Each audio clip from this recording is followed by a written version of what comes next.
भोपाल के BHE thrift and credit cooperative society संचालक मंडल के चुनाव होने जा रहे हैं, जिसमें भेल पारदर्शी पैनल का प्रचार जोरों से चल रहा है। प्रचार सभा का आयोजन गेट क्रमांक 5 फाउंड्री क्रांति स्थल पर किया गया। के प्रांगण में उपस्थित हमारे सम्मानीय देवतुल्य सदस्य, आप सबका मैं वंदन और अभिनंदन करता हूँ। ये कार्यक्रम है अपनों से अपनी बातें,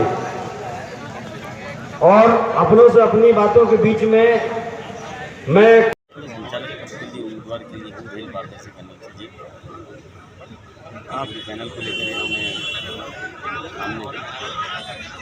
अधिकारी वर्ग से प्रभात कुमार जी, सीनियर मैनेजर अशोक तिवारी जी, सुरेश भगत जी, दशरथ राम गौंड जी, भीम रेलवे जी, संचालक गौतम बोले जी, विजय रावत जी, समीर साहू जी, राजकुमारी सैनी, कुमारी किरण, ऐसे मिलाकर के 11 लोग पूरी पैनल। चुनाव का पहला उद्देश्य तो ये है कि जो संस्था का जो 10 महीने में जो इमेज डाउन हुई है और जो लिक्विडिटी कम हुई है, पहले संस्था को सुदृढ़ और मजबूत बनाना मेरा उद्देश्य है। जैसे पिछले 5 सालों में हमने मजबूती से उसे संभाल के रखा, क्योंकि मेरे पास मेजॉरिटी थी और मैंने पूरे बोर्ड के लिए मेजॉरिटी के साथ कार्य किया। की स्थिति को देखते हुए कार्य करती है और अभी तक किसी को नहीं रोका। कहीं कोई डिफाल्टर को नहीं, डिफाल्टरों के लिए सख्ती से कार्रवाई की जा रही है और करते भी है। और BHL का एम्प्लॉई अपने परिवार का है, तो कहीं ना कहीं जब वो अनियमित होता है तो उसको सभी संचालक आपके उम्मीदवारों से मेरा अनुरोध है कि आप स्थान ग्रहण करें। सदस्य साथ ही साथ आपकी पैनल अगर जीत कर आती है सोसाइटी के अंदर, तो आप क्या है, सम्मानित सदस्यों को की सबसे बड़ी हमारी जो जवाबदारी होती है कि उन्हें समय पर ऋण उपलब्ध मिल जाए जब वो मांगने आए। दूसरी बात कि समय उन्हें डिविडेंड मिल जाए। तीसरा, उन्हें उपहार मिल जाए।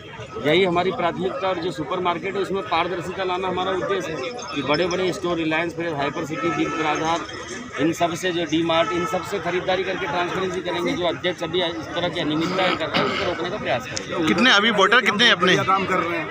नहीं, वर्तमान जो देखिए, जो वो अलग से करते हैं, जो 3 बजे के बाद डीलरों के साथ अलग से बैठ कर के डील करते हैं, वो कहीं ना कहीं चिंता का विषय है और यही पारदर्शिता नहीं थी उसमें। आप कहीं ना कहीं आप भी संचालक हैं उसमें, अभी उसमें सदस्य ने किया हमने।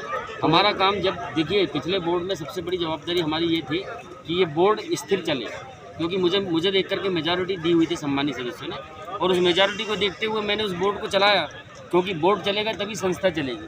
और इसी उद्देश्य को रखते हुए हमने जितना अनुशासन रखना था उतना रखा। और जब अध्यक्ष दूसरे पाले में चला गया, जो आज भेल उपभोक्ता भंडार जो बर्बाद हो चुकी है, उनके लोगों के साथ वो उनका गठबंधन हो चुका था, तब हमने उन्हें छोड़ दिया। हमने कहा आप जाइए, क्योंकि संस्था ऐसे लोगों से नहीं चलती। अपने प्रकार का समर्थन मिल रहा है अभी तक? आपने जनसंपर्क बहुत किया है। देखिए, कारखाने के अंदर सम्मानित सदस्य छवि के ऊपर समर्थन देते हैं और वो हमें बहुत अच्छा।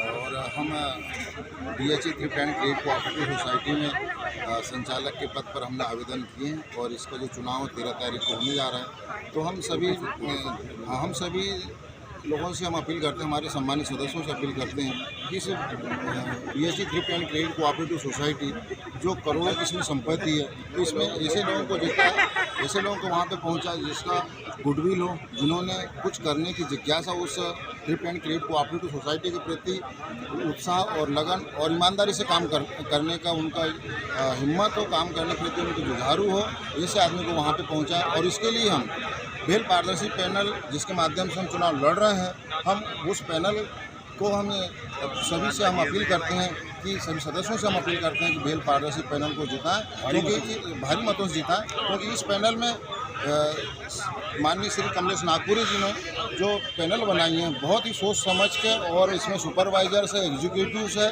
और इसमें अपने टेक्नीशियन है, सभी का मेलजोल करके बनाए हैं और अनुभवी हैं इसमें। तो हम चाहते हैं सभी सम्मानित सदस्यों को कि भेल पारदर्शी पैनल को अपने भारी बहुमतों से विजय बनाए। बहुमत में आता है तो हम लोग सबसे पहले संस्था की स्थिति को जब संस्था की स्थिति मजबूत हो जाएगी तो हम मंच पर उपस्थित उसका इंटरेस्ट रेट भेल पारदर्शी पैनल के उम्मीदवार स्कीम लाएंगे और ग्रीन एनर्जी को हम सबके निवेदक